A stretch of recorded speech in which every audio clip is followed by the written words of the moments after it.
since your new book is focused on what I would consider like a self-cannibalizing aspect of like this existing culture war, I want to use your specific legal background to like circularly arrive back to the book.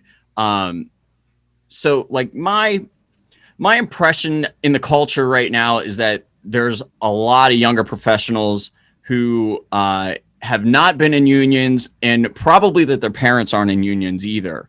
So like the amount of understanding that they have of unions is probably slim to none. Like it's probably all just kind of what is, I would say, disingenuously fed to them via the media.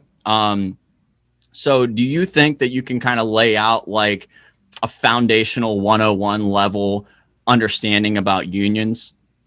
Yeah, well, first of all, I think in general, my belief is that unions are the biggest and most important vehicle for social change in the United States and probably in the world. Um, a union essentially is an organization of working people who combine, usually within an industry and within an employment relationship, combine to organize and agitate for better wages, for better safety conditions, better working conditions in general, for benefits like health care, because we don't have national health care here in this country. As you know, health care is employer based. Yeah, it's tied And to having a job. yeah, and if you don't have a union, you usually don't have those benefits, by the way. It's rare that unless you're in upper management, you're not going to have health care unless you have a union. Unions also negotiate just cause for discharge. I mean, most people don't understand. Unless you have a union with a just cause clause, you can be fired for no reason or any reason at all, right? Unions protect people's employment, protect people from being fired unjustly. And again, that's on the ground level, but on the macro level, unions have done more to push for social change in this country than any one institution. We would not have Social Security without unions. We would not have a 40-hour work week without unions. We would not have weekends without unions. We would not have basic safety, work safety protections without unions. If you look at the mining industry, which still exists in this country, it's much smaller, but mining was one of the most dangerous jobs in America, and it became less dangerous because of the union, the United Mine Workers, which again also pushed for federal safety regulations. So yeah, we would not have had the New Deal under Franklin Roosevelt without the agitation of unions. So unions are an important part of the social justice movement. And I think a lot of people have forgotten that, or if they ever knew it, right? Right. And I think that that's my point exactly, is I think it's kind of escaping the purview of culture right now. I just don't think people are involved in them or even have them kind of in their orbit at all. So they don't really understand like the power to strike and withhold labor and why that's so important, and like what the impact of that can be, at large, that they're just kind of, they just kind of see it as if people strike, it's inconvenient for them, Mm-hmm. which it really is the point, right? Like that's the whole thing. Like if they strike, then yeah, all those things that you basically are taking for granted,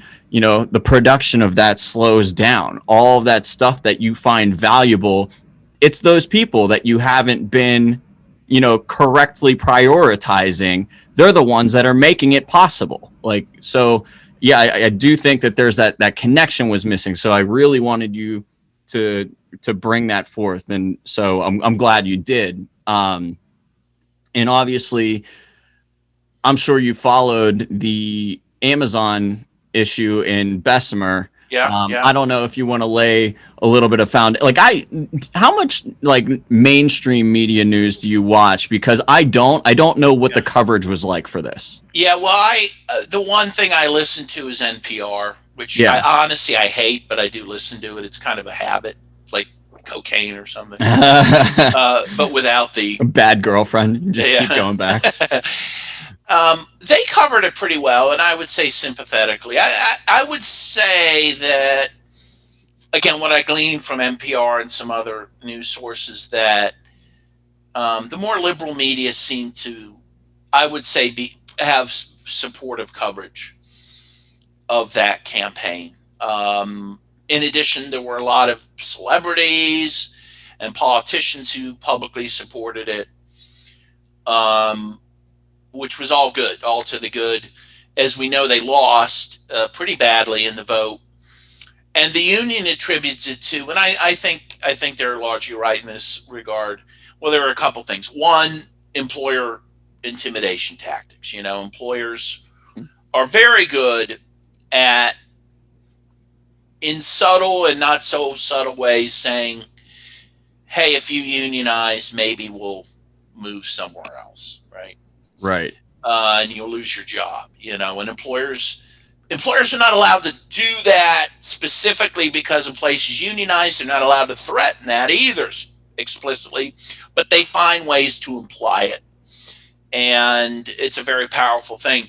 The other thing that again, a lot of people I think did not consider is the fact that we have this pandemic. So what this did prevented the union from doing the most important thing they need to do to organize the shop, and that is Door to visit door. door to door, visit people's homes, because it's very hard to visit them otherwise. And in fact, Amazon made it harder and harder. They in fact changed.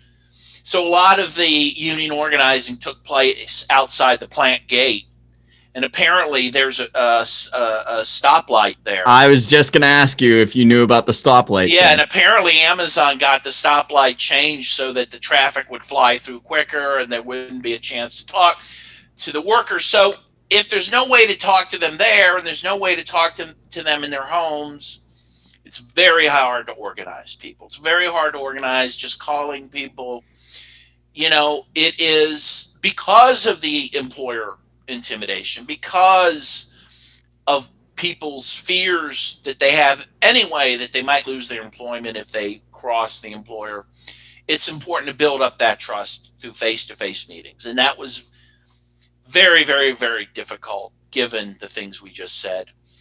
And so they lost, which was sad, because I think that a victory there would have been contagious. I think it would have led to much more organizing, though I still think that is going to happen. I mean, the fascinating thing that's happening right now, of course, that we're seeing is that workers basically are on strike against every employer right now. You see that employers cannot find people to hire. Right. People have basically said, "I'm not going to work for you for peanuts."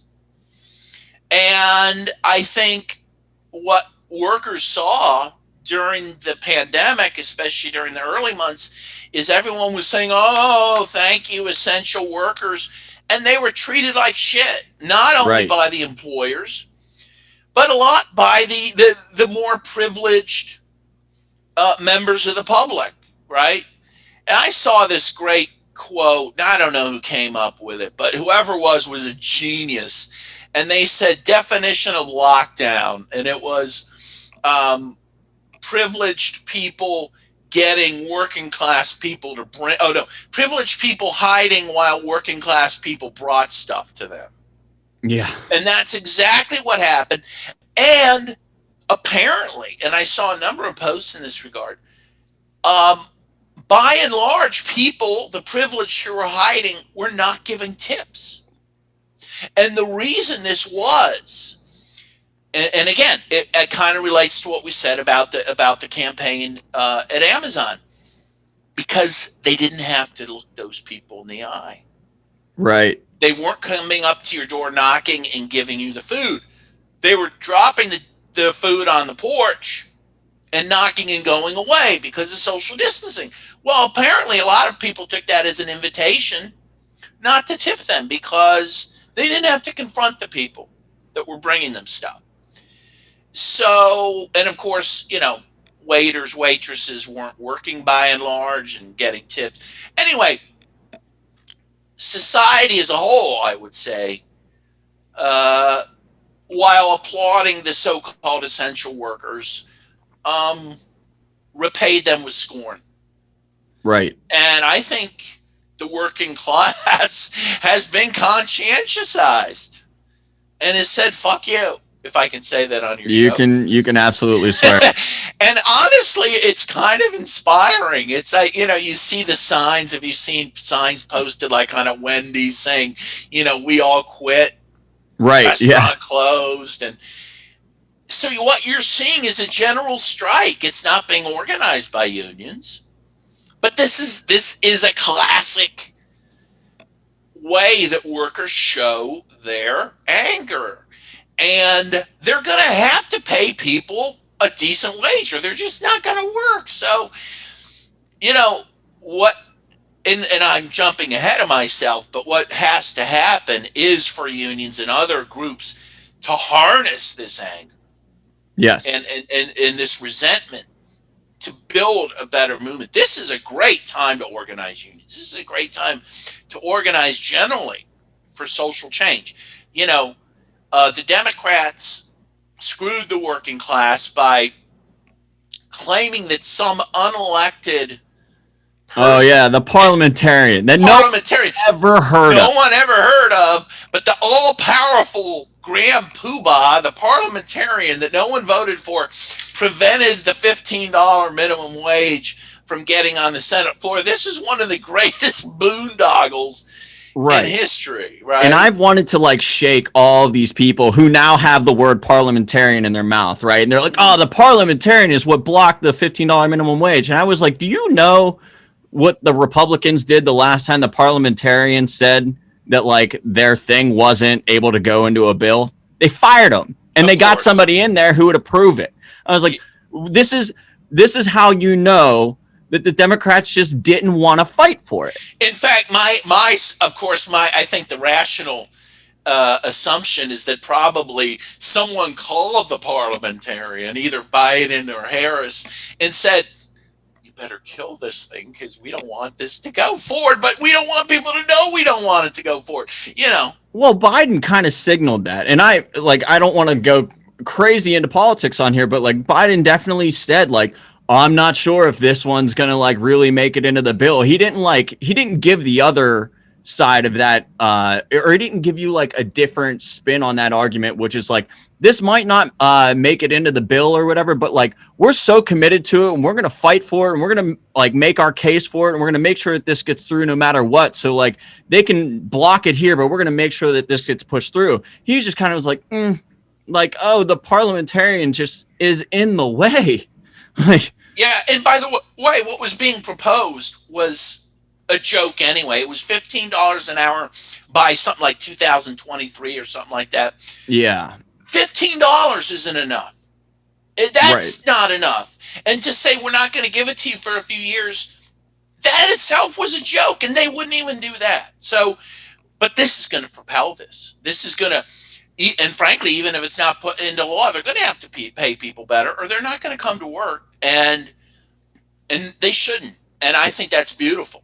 Yeah, and I mean, to your point where, people are kind of doing this uncoordinated general strike, you're already starting to hear employers demonizing the unemployment plus up.